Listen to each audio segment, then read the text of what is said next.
મિત્રો નમસ્કાર, હું ડોક્ટર મહેશભાઈ તળાવિયા આયુર્વેદ અમૃતમ યુટ્યુબ ચેનલમાં આપનું ભાવભીનું સ્વાગત કરું છું. મિત્રો, આજકાલ કબજિયાત એ સામાન્ય રોગ થઈ ગયો છે અને એમાંય તે ઘણા લોકો એવી પ્રવૃત્તિ કરતા હોય છે કે જેને આરામ મળતો નથી. ચારે બાજુ ફર્યા કરવું પડે છે. એવા લોકોને તો ખાસ કબજિયાતની ટેવ પડે છે.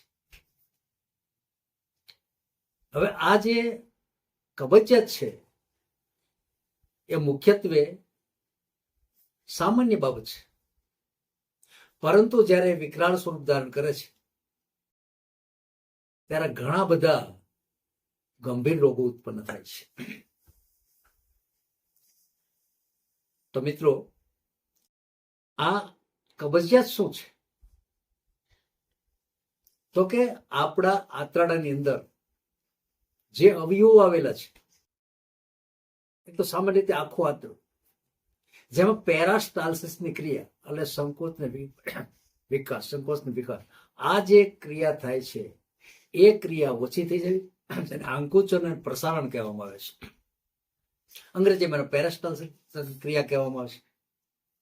તો આ ક્રિયા મંદ પડી જાય છે અથવા તો ઘણી વખત બંધ પડી જાય છે એટલે આંતર છે આપણું રિજેક્ટ થઈ જાય છે, કઠણ થઈ જાય છે. તો આની અંદર મહત્વનો ભાગ ભજવે છે આપણી આહાર વિહારની અનિયમિતતા, અને આહાર વિહારની અનિયમિતતા ચોક્કસપણે કબજિયાતને નોતરે છે. હવે જયારે કઈ પણ વસ્તુ ખાવામાં આવે છે ત્યારે સીધું પાચન થઈ અને આંતરડામાં જાય છે, ત્યારે અવશોષિત પાણી જે છે એ ખૂબ શોષાઈ જાય છે. પાછળ કઠણ ભાગ જે વધે છે એને આપણે મળ કહીએ છીએ, અને મળ એ કઠણ થઈ જાય છે. ત્યાર પછી એને બહાર કાઢવામાં ખૂબ તકલીફ થાય છે. એને તો કબજિયાત કહેવામાં આવે છે. અને આ કબજિયાત છે એ કઠણ મળ રૂપે નીકળે છે. તો મિત્રો, આ થઈ એની આખી વાત. હવે કબજિયાત છે, હવે પછી આજે અત્યારનું જે સાયન્સ એવું માનતું થયું છે, આયુર્વેદ તો હજારો વર્ષથી કહેતું આવ્યું છે કે જ્યારે અવરુદ્ધ થયેલો વાયુ એ ઉર્ધ્વ ગતિ કરે છે, આંતરડામાં થઈ અને હૃદય તરફ ગતિ કરે છે, ત્યારે હૃદયમાં વધારે પડતી ભેંસ આવે છે અને એનાથી ઘણી વખત એટેક જેવી પરિસ્થિતિ ઉત્પન્ન થાય છે. મિત્રો, કબજિયાત છે એટલા માટે મેં કીધું કે સામાન્ય રોગ નથી, એને વધવા ન દેવાય. હંમેશને માટે પેટ ચોખ્ખું રહે એ જ વસ્તુ એમાં કરવી પડે છે. મિત્રો, અવરુદ્ધ થયેલો વાયુ જયારે હૃદય તરફ ગતિ કરે છે તે ચારે બાજુ તકલીફ ઊભી કરે અને વ્યક્તિ હેરાન પરેશાન થઈ જાય છે. આવી વ્યક્તિઓમાં ખાસ કરીને હું તમને કહું તો હંમેશને માટે બહાર જઈને ધંધા માટે જવું પડે છે.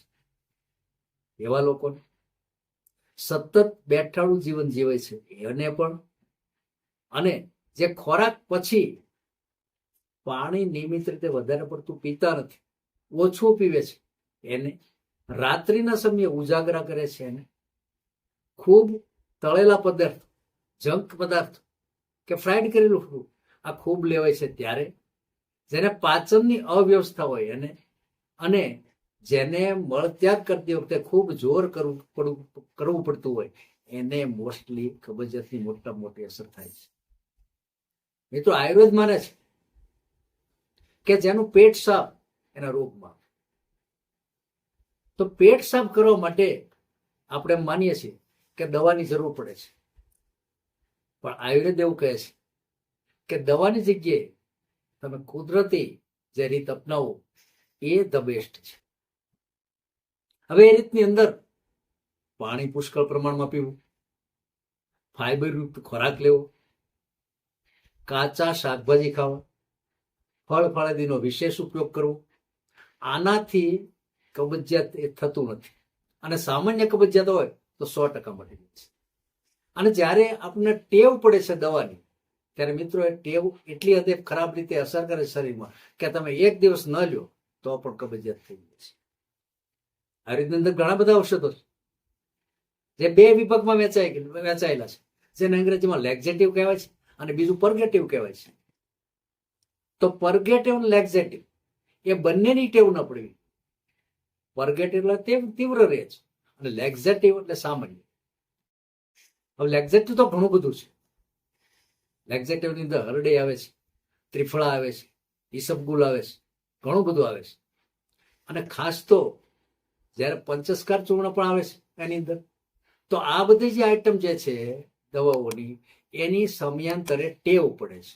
પરંતુ એક એવું દ્રવ્ય છે જે મેં હમણાં કીધું, ઈસબગુલ, એ તમે કાયમી લ્યો રાત્રે પાણીમાં પલાળીને રાત્રે લઈ લેવાનું, તો એનાથી ટેવ પડતી નથી.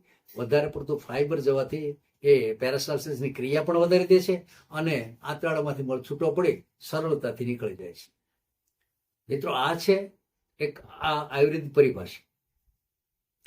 કઠણ મળ જેને આવતો હોય એને પાણી પુષ્કળ પીવું જોઈએ.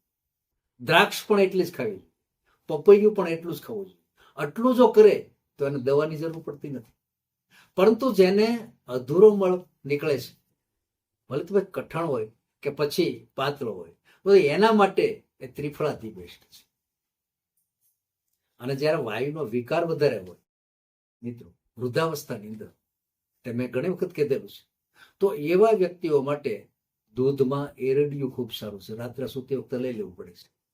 પરંતુ કોઈ પણ સંજોગોની અંદર એક ચોક્કસ નિયમ રાખવો પડે કે કબજિયાત છે એ અનેક રોગોની માં છે, માટે કબજિયાત થવા દેવું નહીં. કબજિયાત થાય ત્યારે ચોક્કસ પ્રમાણે વૈદ્યની સલાહ મુજબ દવાઓ લેવી, અથવા તો કુદરતી જે કાંઈ છે રીત આપણી પાસે એ અજમાવવી એ જ જરૂરી છે. ઓમ શાંતિ, જય ધન્વંતરી.